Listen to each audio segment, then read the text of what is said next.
So we now know sort of the related terms for hermeneutics, and there are a bunch of big fancy words, but it really means how am I going to communicate, what form do I communicate, how do I draw meaning out of what I'm communicating, and then I have a target that's edification of those who are listening to me.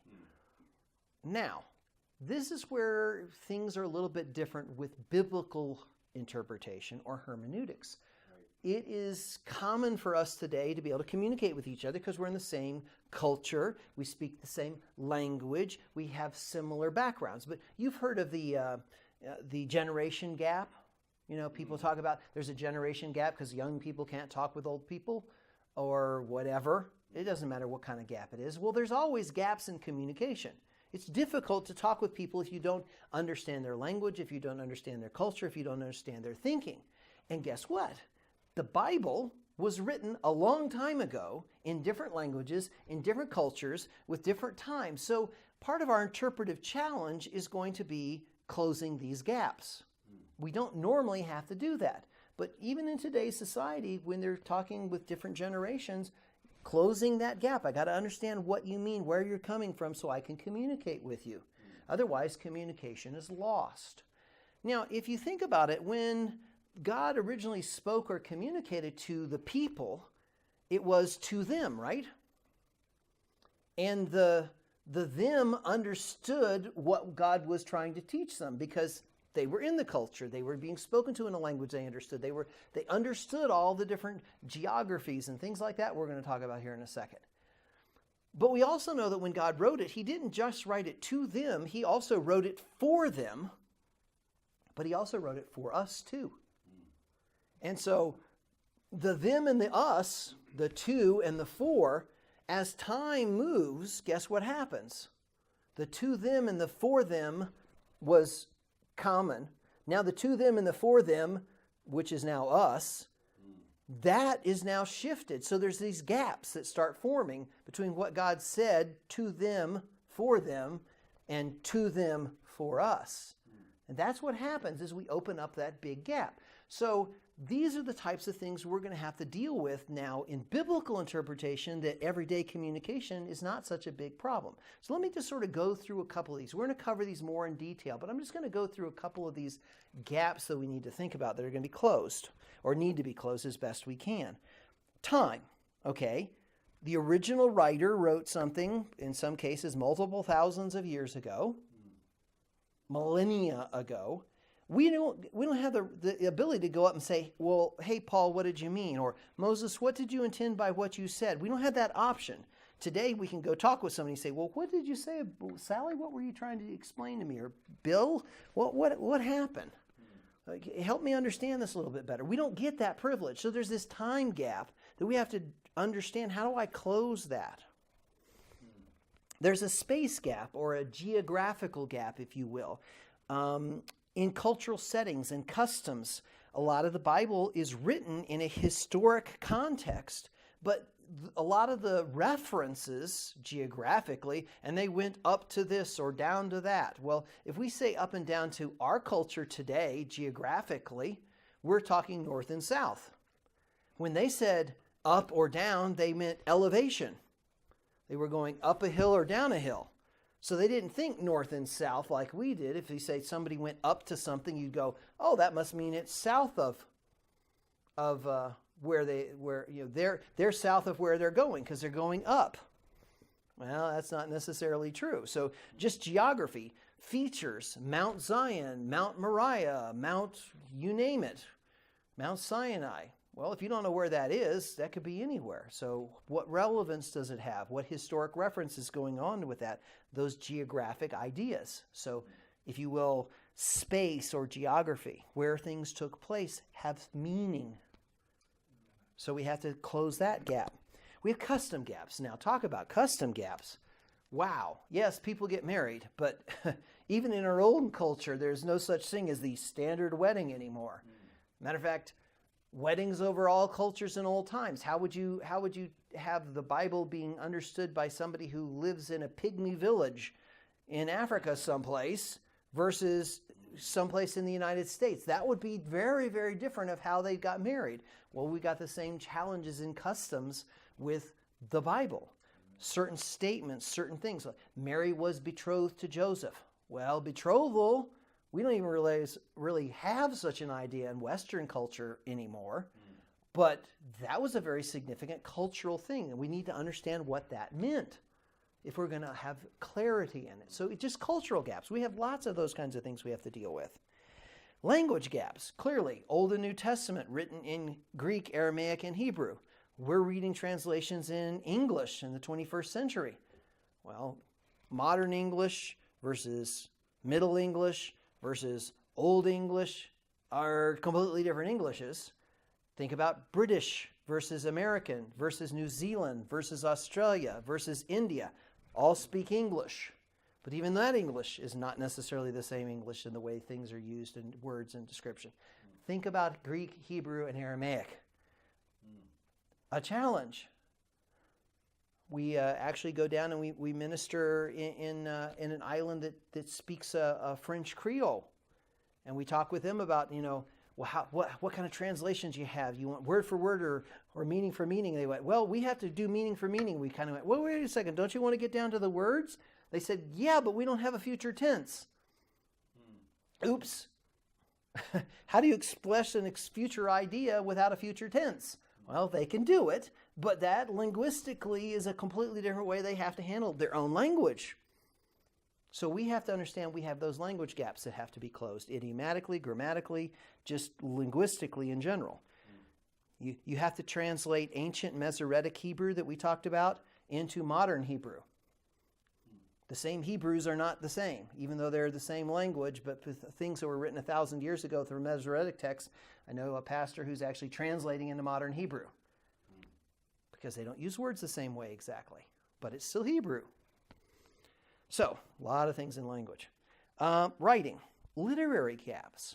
Now, this may sound a little bit strange, but the idea of literature and how it's used in the form of poetry or history or legal literature or narrative or letters or prophetic or apocalyptic. I mean, I'm talking about all sorts of literary genres. And we think that the same way we understand a literary genre today is the same way they understood literary genres then.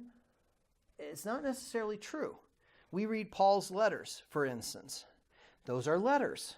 But you know what? They're written in a style and a structure which followed a form of the way letters was written when Paul was around. And if we try to make big deals out of, well, Paul said this and this must mean that and the other thing, and forget that the genre of letter writing is different now than the genre of letter writing then, and how they wrote letters, you would begin to say, maybe I'm drawing stuff out of the meaning that's not really there, or maybe I'm missing meaning that is there. Because just the way letters were written, even though we recognize it as a letter. These types of ideas really are going to affect us. Not to mention, you don't read poetry as if it was a narrative. Right. Wisdom literature is wisdom literature. It's not necessarily promises. If you read it as a promise versus wisdom, you can get really messed up on things like that. Well, it says here in the Psalms, this is true. Yeah, but it's poetic. It's written in a way that is not a okay. Thus says this fact, therefore this will be done type of a language.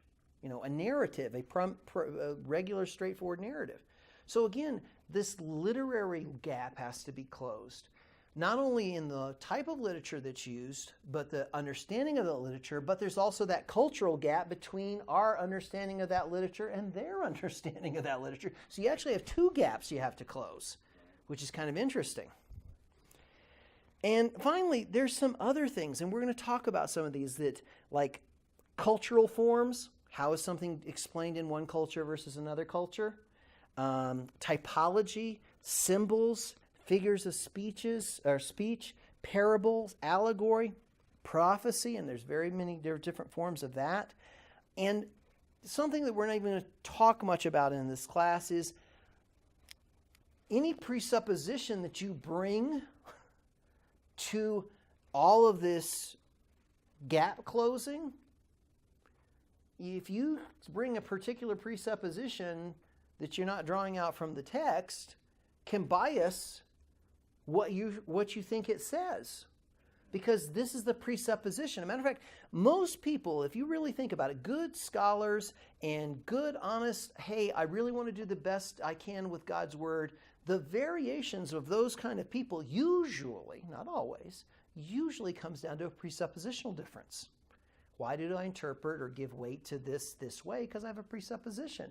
And we got to realize that we're going to bring those biases, and maybe that wasn't the presupposition of the author. Where did that come from? That wasn't even a topic of their day. Why did we bring this in? Well, that wasn't even part of the thinking process of those people. So why are we bringing it in? So there's a presupposition that even has to be dealt with. Are we presupposing the author meant something when the author actually would never even address that topic? It's quite interesting. So again, this is where things get a little bit trickier, a little more challenging. But again, this is basic things we're going to talk about. We're going to look at some of these ideas, and then we'll be able to, as we learn and grow, be aware of them. We can be aware of them. Even if we can't handle them perfectly, we can still be aware that maybe I missed something. And that keeps us humble. That helps us try to communicate what God says in a humble manner because we want it to edify the hearer, not, I'm right and that's the only answer. I mean, yeah, you might be right, but there's a heart behind it. There's got to be a way that we have to look at these things. So, that is some of the biblical interpretation challenges. So what really is the calling of the interpreter? What really are we called to do? Well, first off, we have to have a desire that is not just to be smart or have knowledge. If we do that, I mean, it's great to have a passion. I love to learn. I like knowledge. It's kind of, you want to go on vacation. I want to go to a battlefield and see the history. I want to learn. But see, I don't want to learn just because I want to learn, okay, this battle was fought here. I want to learn to know about the people and their lives and the sacrifice and the things that come along with it. Because there's a heart behind that learning. And we have to be learning to know God. That's what we saw at the beginning. What's the profit? That we may know God, that we may live for God, we may honor God, and build up and edify others. That's why we have to have that desire. It's not an academic pursuit. That's not what it's about. Second, and this might sound obvious, but we have to be diligent. And, Paul talked to Timothy, be zealous, be eager, take pains with, make every effort to. And this is something that I've been teaching for 35 years, at least. Wow, time flies. And all I know is how much I don't know, and how much more I have to work, and how much more I have to learn, and how much more diligent. And because as you've done it for 35 years, guess what? Your brain gets overloaded and you start forgetting things, and you have to go back and relearn it. That's not fair. But you have to be diligent. It's not something you just take, hey, we got these 6 lessons, and woo, I've got hermeneutics down, I understand what I'm doing. No, there are so many passages I've read, I look at them, I go, I missed that. How in the world did I miss that? Wow. So diligence. Even if you think you know it, go back and say, I don't.